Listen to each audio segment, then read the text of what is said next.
অযত্ন অবহেলা আর পড়ে আছে সিলেট সিটি কর্পোরেশনের পাবলিক লাইব্রেরি। হয়তো অনেকে জানেনও না সিলেট সিটি কর্পোরেশনের একটি সমৃদ্ধ পাঠাগার আছে, যেখানে যে কেউ চাইলে তার অবসর সময় কাটাতে বই পড়ায় মগ্ন হতে পারেন। রয়েছে পত্রিকা পড়ার সুযোগ, পাওয়া যায় পুরাতন পত্রিকাও।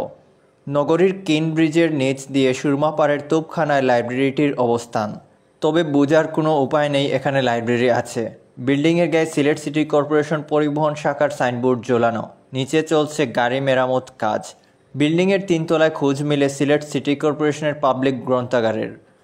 এই লাইব্রেরিতে প্রায় 10,000 বই রয়েছে। সরেজমিনে দেখা যায় ধুলোর আস্তরণ জমেছে বইগুলোতে।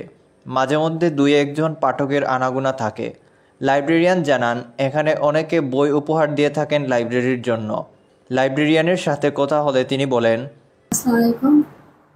যে আমাদের এখানে তো পাঠক সংখ্যা বেশিরভাগ সময় আসতেছে, একজন পর একজন আসতেছে।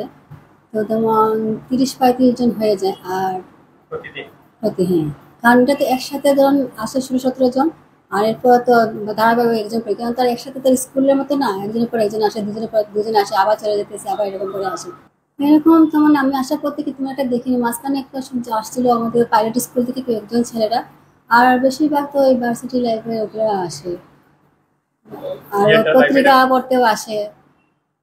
আমাদের এখানে পত্রিকা পড়ারও ব্যবস্থা আছে, শুধু যে গ্রন্থাগার পার্টির বইগুলো না, ওগুলোও আছে, পেপারও আছে। এটা 9টা থেকে 5টা পর্যন্ত আমাদের অফিস টাইম, 9টা থেকে 5টা পর্যন্তই থাকে। বই কালেকশন প্রায় 10,000 প্লাস আমাদের এখানে। জি, আসে আমাদের এখানে নতুন নতুন বইগুলো দিয়ে যায়, বিভিন্ন জায়গায় কাছে দিয়ে যায় এখানে বইগুলো। কেউ স্বেচ্ছায় দিয়ে যায়, দান করে যায়। এর শুনছি একবার উদ্যোগ নেওয়া হয়েছিল, আমাদের মেয়র সাহেবের মাধ্যমে এগুলো নেওয়া হয়েছিল। এখন তো আপাতত তো এখন সবকিছুই তো এখন পরিস্থিতি অন্য রকমের না। আমাদের এখানে সদস্য হওয়ার কোনো সিস্টেম না, আর বই নেওয়ারও কোনো সিস্টেম না, যা সেখানে পড়ে যাওয়াটা আসলে পড়তে পারবে। এই লাইব্রেরিকে পাঠকদের কাছে পৌঁছে দিতে আমরা সিটি কর্পোরেশনের দৃষ্টি আকর্ষণ করছি এবং পাঠক সমাগম বাড়াতে সিটি কর্পোরেশন যথাযথ উদ্যোগ নেবেন সেই প্রত্যাশা রইল।